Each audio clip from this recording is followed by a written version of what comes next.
Assalamualaikum sahabat bonsai seluruh tanah air. Jumpa kembali di channel Arah Bonsai, yaitu channel yang secara konsisten berbagi edukasi, pengalaman, serta proses perawatan tanaman hias dan tanaman bonsai berdasarkan praktik langsung di lapangan. Gimana kabar sahabat semua? Semoga baik-baik saja dan sehat selalu di musim hujan ini. Mohon maaf saya lama tidak upload video edukasi dikarenakan sibuknya pekerjaan di luar kota. Pada video edukasi kali ini, saya akan berbagi update kondisi sekaligus edukasi perawatan bonsai Ulmus Super Micro dengan gaya on the rock yang telat perawatan selama 1 bulan karena faktor kesibukan di luar kota. Adapun perawatan yang akan saya lakukan kali ini meliputi pruning daun, pembersihan batang cabang dan ranting, serta di akhir perawatan akan saya lakukan penyiraman pupuk cair yang dicampur dengan vitamin B1 sekaligus. Berikut saya berbagi penjelasan tentang perihal tanaman Ulmus Super Micro. Ulmus Super Micro adalah jenis bonsai dari pohon elem yang dicirikan dengan ukuran daun yang sangat kecil dan rapat, membuat ideal untuk menciptakan miniatur pohon asli yang detail. Pencabangan bagus dan gampang diatur sering dijadikan untuk bonsai kontes ataupun bonsai koleksi. Bahkan ada varian Ulmus jenis parigatanya. Ciri khas dari tanaman Ulmus Super Micro, dari segi ukuran daun sangat kecil dan padat, memberikan kesan pohon tua dan rimbun dalam skala miniatur yang memukau. Pencabangannya sangat bagus, memiliki potensi untuk membentuk pencabangan yang kompleks dan indah, menjadi nilai tambah untuk estetika bonsai. Sedangkan jenis parigata, ciri-cirinya daun berbintik putih atau kuning yang menambah daya tarik visual dan menjadikannya koleksi langka. Tanaman jenis ini cenderung kuat dan tahan banting, cocok untuk dikirim ke luar daerah tanpa mudah mati apabila sahabat ingin membeli lewat offline atau offline. Dilihat dari nilai estetikanya, sangat tinggi dengan daunnya yang kecil dan rapat, menciptakan miniatur pohon yang sangat detail dan realistis, sehingga disukai para kolektor. Jenis Ulmus mudah tumbuh rimbun sehingga cepat terlihat jadi seperti pohon besar yang sudah tua, dan sering dianggap sebagai koleksi untuk bonsai maupun tanaman biasa, karena keunikan dan keindahannya yang dihasilkannya. Ulmus Super Micro merupakan salah satu jenis tanaman bonsai yang sangat populer di kalangan pecinta bonsai, baik pemula maupun kolektor. Tanaman ini memiliki karakter daun yang sangat kecil, rapat, dan proporsional, sehingga sangat ideal untuk dibentuk menjadi bonsai ukuran mini ataupun ukuran besar. Beberapa ciri khas Ulmus Super Micro antara lain adalah ukuran daun kecil dan mudah dijaga, pertumbuhan tunas cepat setelah pruning, percabangan mudah dirapatkan, dan di waktu wiring akan mudah untuk diaturkan. Sebelum kita masuk dan mulai ke tahap perawatannya, jangan lupa untuk terus mendukung channel Arah Bonsai dengan cara like, subscribe, dan share, serta aktifkan lonceng notifikasi agar sahabat tidak ketinggalan update video edukasi bonsai dan tanaman hias lainnya, serta supaya semakin semangat berbagi ilmu, pengalaman, dan inspirasi tentang dunia bonsai. Pada tahap pertama, saya akan melakukan pruning daun seperlunya dan pangkas ranting-ranting yang sudah melebihi dari batas programnya. Karena bonsai Ulmus Super Micro berikut telat dalam perawatan, dampaknya ranting tumbuh melebihi batas program bentuk dan ukuran ranting pun sedikit membengkak karena telat pruning. Jadi bagi sahabat yang memiliki bonsai jenis apapun itu, usahakan jangan sampai telat perawatan seperti bonsai yang saya miliki. Dampaknya pada ranting akan menjadi perubahan ukuran dan kurang proporsional, baik dalam bentuknya maupun ukuran rantingnya. Namun semua itu bisa diatasi asal kedepannya rutin dalam perawatannya. Pruning daun wajib dilakukan pada bonsai jenis apapun, karena tujuannya yaitu mengurangi risiko mati ranting, menjaga ukuran daun tetap kecil, merangsang pertumbuhan tunas baru, serta merapatkan percabangan dan perantingan. Bagi sahabat pemula, jangan takut untuk melakukan pruning daun, karena pruning daun justru merupakan suatu bentuk perawatan rutin agar bonsai tetap sehat, indah, dan terjaga bentuknya, sesuai dengan program yang kita inginkan dari awal. Semakin sahabat rutin pruning dilakukan, maka ukuran daun akan semakin kecil dan percabangan bonsai akan semakin padat. Di samping itu, ada juga faktor-faktor penting lainnya, yaitu asupan cahaya matahari. Cahaya matahari adalah faktor terpenting dalam menjaga kesuburan daun. Ulmus supermikro adalah jenis tanaman yang menyukai sinar matahari dengan penjemuran penuh atau seharian. Sebaiknya letakkan bonsai di area terkena sinar matahari langsung agar proses fotosintesisnya berjalan optimal. Dengan fotosintesis yang baik, daun akan tumbuh subur, sehat, dan berwarna hijau pekat serta mengkilap. Namun jika daun terlihat pucat, menguning, atau mengering, biasanya ini menjadi tanda bahwa bonsai sedang tidak subur atau bermasalah. Langkah awal yang sahabat lakukan apabila bonsai sahabat bermasalah yaitu dengan cara memeriksa kondisi akar dan pastikan tidak ada akar yang busuk. Sahabat bisa lihat lewat lubang drainase pot atau bisa juga dengan cara bongkar media tanamnya. Dan juga mengganti media tanam jika diperlukan.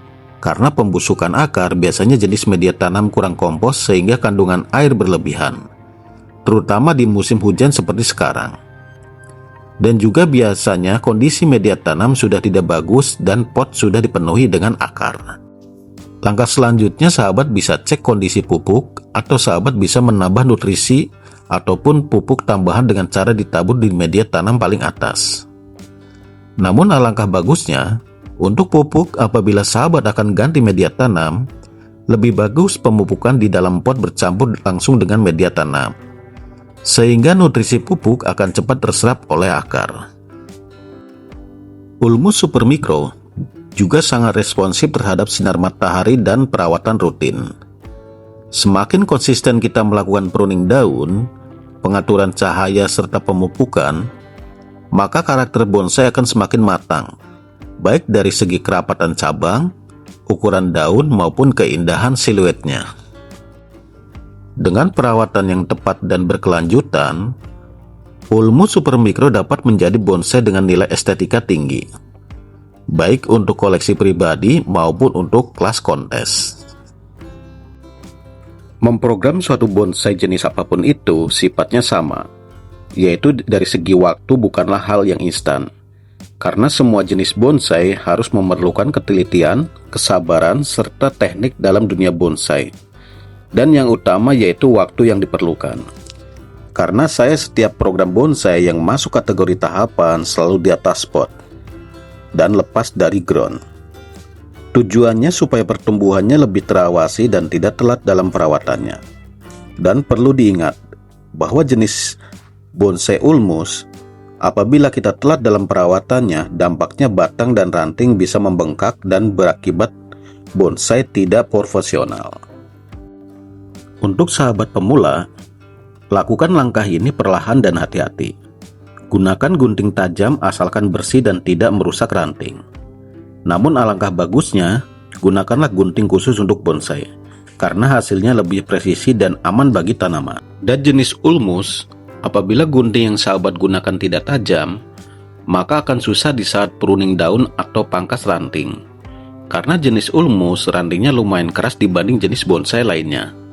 Sehingga waktu pangkas ranting, sahabat akan kesusahan dan meleset apabila gunakan gunting yang sahabat gunakan tumpul ataupun tidak tajam. Setelah tahap perawatan pruning daun selesai, saya selalu membiasakan membersihkan daun-daun hasil pruningan sebelum lanjut ke tahap perawatan berikutnya.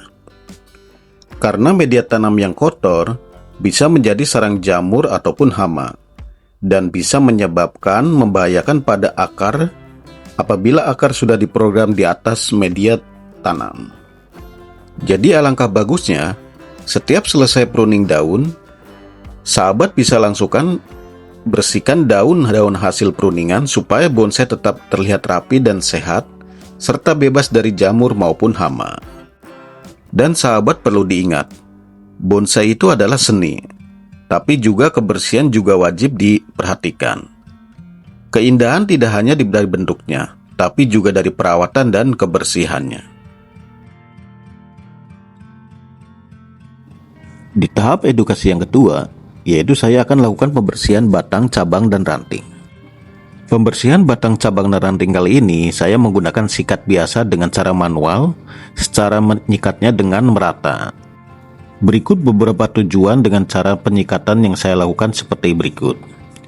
Tujuannya yang pertama, dari pembersihan ini adalah menghilangkan hama seperti kutu putih, karena di musim penghujan seperti sekarang ini biasanya suatu tanaman rawan terdampak hama ataupun jamur yang berbahaya terutama pada batangnya. Tujuan yang kedua yaitu membersihkan lumut dan jamur. Kondisi lembab di musim hujan biasanya menimbulkan lumut dan jamur sangat cepat. Dan tujuan yang ketiga yaitu menjaga tampilan batang tetap bersih dan alami.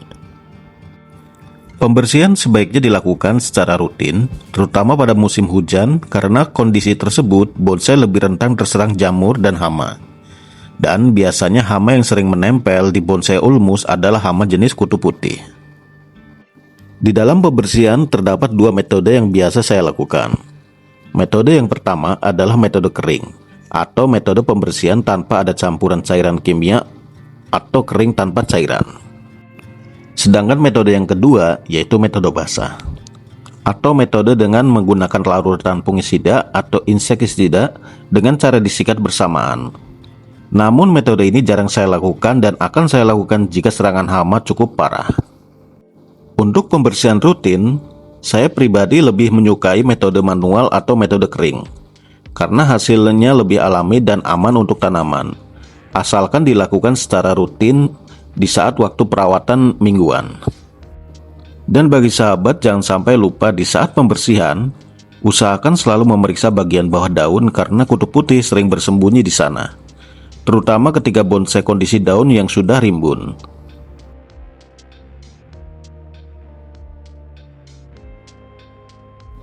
Di tahap edukasi yang terakhir atau yang ketiga, saya lakukan penyiraman pupuk cair dengan dicampur vitamin B1 sekaligus.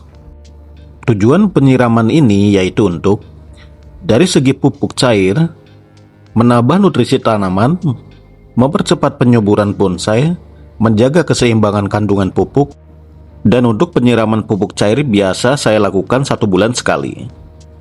Karena untuk pupuk di media tanam sudah saya terapkan pupuk slow release, jadi untuk pupuk cair hanya penambah nutrisi bukan inti. Dan dari segi vitamin B1 kegunaannya yaitu terutama mengurangi stres pada bonsai, karena suatu bonsai setelah dilakukannya perawatan akan rawan mengalami stres. Di samping itu, vitamin B1 berguna membantu pemulihan akar yang habis dipangkas dan juga mencegah terjadinya ranting mati. Selain itu, B1 juga bisa dan selain itu, vitamin B1 juga bisa untuk menjaga kesegaran dan kesuburan akar dan daun. Namun perlu diingat, vitamin B1 termasuk zat kimia, jadi jangan digunakan terlalu sering dan takaran dosis yang asal. Gunakan sesuai dosis yang dianjurkan agar bonsai tetap aman dan sehat. Dan kenapa setiap selesai perawatan saya selalu menyiram vitamin B1 di akhir video? Tujuannya yaitu lebih baik melakukan pencegahan daripada pengobatan. Karena bonsai yang sudah mengalami stres berat akan sulit untuk dipulihkan. Setelah semua tahap-tahap perawatan selesai dilakukan, bonsai nantinya akan saya kembalikan ke double pot agar nutrisi tetap stabil dan kelembapan media tanam lebih terjaga. Bonsai jenis Ulmus Super Micro sebaiknya ditempatkan di area dengan sinar matahari penuh karena jenis ini sangat menyukai panas. Dengan pencahayaan yang cukup, pertumbuhan daun akan lebih optimal dan warna hijau akan terlihat pekat serta mengkilap. Perawatan suatu bonsai memang tidak instan, dibutuhkan kesabaran, ketelitian, dan ketekunan. Namun apabila dilihat hasilnya, maka sepadan dengan waktu yang selama ini kita gunakan untuk merawatnya. Karena bonsai adalah seni hidup yang terus berkembang seiring dengan perawatan kita. Terima kasih sudah menonton video edukasi dari channel Ara Bonsai. Apabila ada penjelasan yang kurang jelas, silakan tulis di kolom komentar. Saya sangat terbuka untuk berdiskusi dan berbagi pengalaman. Channel edukasi ini dibuat murni untuk berbagi pengalaman pribadi saya, dan bukan untuk menggurui para sahabat semua. melainkan sebagai sarana belajar bersama bagi sesama pecinta bonsai. Dukung terus channel ini dengan cara like, komen, share, dan subscribe agar saya semakin semangat berbagi ilmu tentang dunia tanaman hias dan tanaman bonsai. Sampai jumpa kembali di video selanjutnya. Salam satu hobi. Wassalamualaikum warahmatullahi wabarakatuh.